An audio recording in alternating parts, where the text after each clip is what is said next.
सौगंध मुझे इस मिट्टी की, मैं देश नहीं झुकने दूंगा, मैं देश नहीं झुकने दूंगा। ये लाइनें आप लोगों को काफ़ी अच्छे से याद होगी। ये लाइनें हमारे देश के प्रधानमंत्री आदरणीय नरेंद्र दामोदर दास मोदी जी की कही गई लाइनें हैं। ये अलग बात है कि वे अपनी कही गई लाइनों पर अमल तो नहीं करते हैं, लेकिन फिर भी लोगों को दिग्भ्रमित करने के लिए उनके पास काफ़ी कुछ शब्द, काफ़ी कुछ लाइनें हैं। नमस्कार, मैं अभय तिवारी, भारतीय युवा कांग्रेस का एक सिपाही, नेशनल कोऑर्डिनेटर हूं मैं। जैसा कि दोस्तों आप लोगों को मालूम है कि आज अखिल भारतीय कांग्रेस कमेटी के द्वारा चाइना पर शहीद वीर जवानों के लिए श्रद्धांजलि अर्पित करने के लिए आह्वान किया गया है आदरणीय श्रीमती सोनिया गांधी जी, राष्ट्रीय अध्यक्षा जी के द्वारा।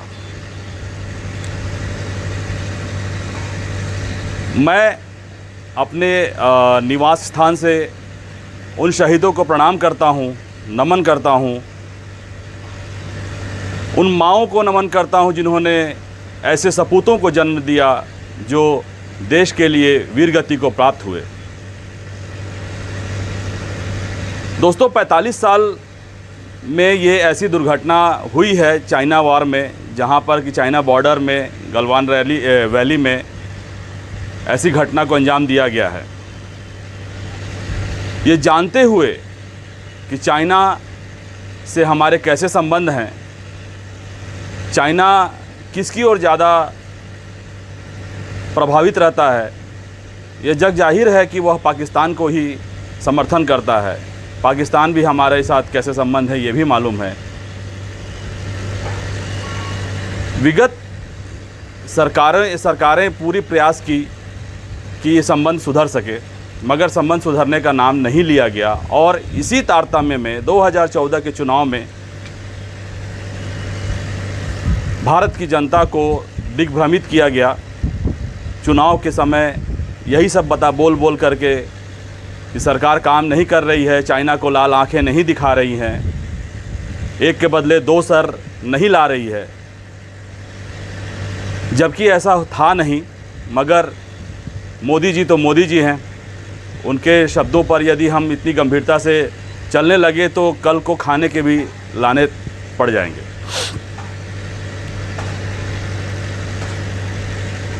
ऐसा क्यों हुआ, इसके लिए कई प्रश्न हैं।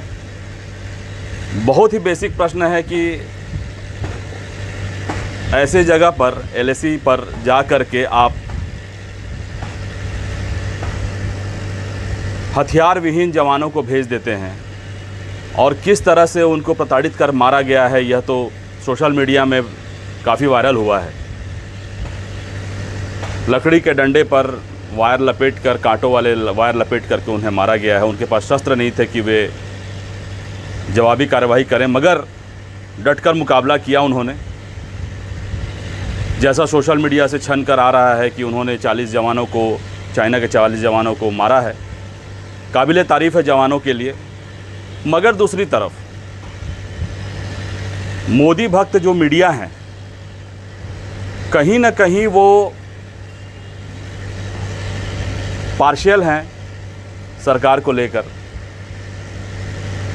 कई चैनल्स हैं, जो कई एंकर भी हैं उनमें, जो वो श्रेय देते हैं सरकार को कि ये सरकार की रणनीति थी और सरकार ने ऐसा किया है। जवानों को बिल्कुल नहीं देते हैं रिस्पॉन्स, या उनको रिगार्ड नहीं देते हैं कि ये उनके द्वारा किया गया। मगर दूसरी ओर यदि चाइना में ये घटना घटती है तो ऐसे में क्या कहते हैं ये हमारे भारत की मीडिया की ये सरकार का दोष नहीं है, जवानों का दोष है। ये जवान क्या करने गए थे उस जगह पर, बिना हथियार क्यों गए थे वहाँ पर? प्रधानमंत्री या यहाँ की जो केंद्र सरकार है वो जाकर लड़ने तो नहीं जा रही है, इसलिए उनका दोष नहीं है। मगर सर्जिकल स्ट्राइक होता है, बाकी हमले होते हैं, जहाँ जवान लड़ करके और सामने वाले को पटकनी देते हैं, तो उस समय सरकार की वाहवाही होती है। ये दोगला चरित्र है। ये कहीं बिल्कुल साफ ये इंगित करता है कि हमारी मीडिया किस प्रकार से बिक गई है। दोस्तों, ज़्यादा लंबा मैं नहीं खींचूंगा वीडियो को, और इस वीडियो के मार्फत मैं आप लोगों को संदेश देना चाहता हूं कि जवान जो हैं हमारे, वो अपना काम कर रहे हैं। सरकार अच्छा काम हो तो जिम्मेदारी लेती है, बुरा काम हो तो जवानों के ऊपर छोड़ देती है कि नहीं, ये गलती जवानों की थी। तेलंगाना से जो शहीद कर्नल थे उनके लिए भी मैं नमन करता हूं। उनकी सरकार, तेलंगाना की सरकार ने उन्हें, उनके परिवार को जो सपोर्ट दिया उसकी हम तारीफ़ करते हैं। ऐसा ही सपोर्ट हर राज्य के मुख्यमंत्री दें, मैं ऐसा आशा करता हूं और पुनः नमन करता हूं। हाँ, मगर जाने से पहले आपको एक वीडियो ज़रूर दिखाऊंगा जिसमें बीजेपी के पूर्व एमपी आदरणीय नेपाल सिंह जी ने क्या कहा था जवानों के प्रति। चूँकि वो एमपी थे और एमपी रहते हुए उन्होंने ऐसा स्टेटमेंट दिया था, तो कहीं ना कहीं हम इसे मानेंगे कि ये बीजेपी का ही स्टेटमेंट है। हालांकि बाद में बीजेपी ने इसे पल्ला झाड़ लिया। उन्होंने क्या कहा था, जवान होते ही हैं मरने के लिए। लानत है इस तरह के स्टेटमेंट पर। जवान सही तो रोज मरेंगे आर्मी में। अच्छा कोई ऐसा देश है जहाँ में आर्मी का आदमी ना मरता हो और झगड़ा हो? अच्छा अरे गाँव में भी झगड़ा होता है, लठेबाजी होती है, तो कोई मैच देखा तो वायरल हो भाई।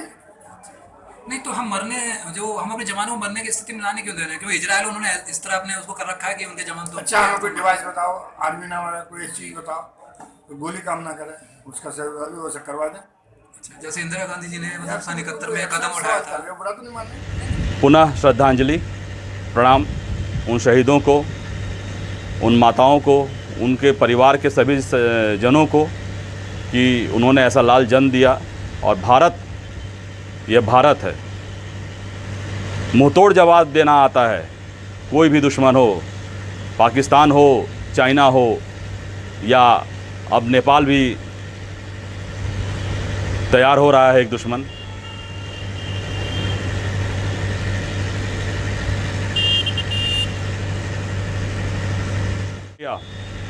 बहुत बहुत शुक्रिया, आप लोगों ने मुझे सुना। थैंक यू, प्रणाम।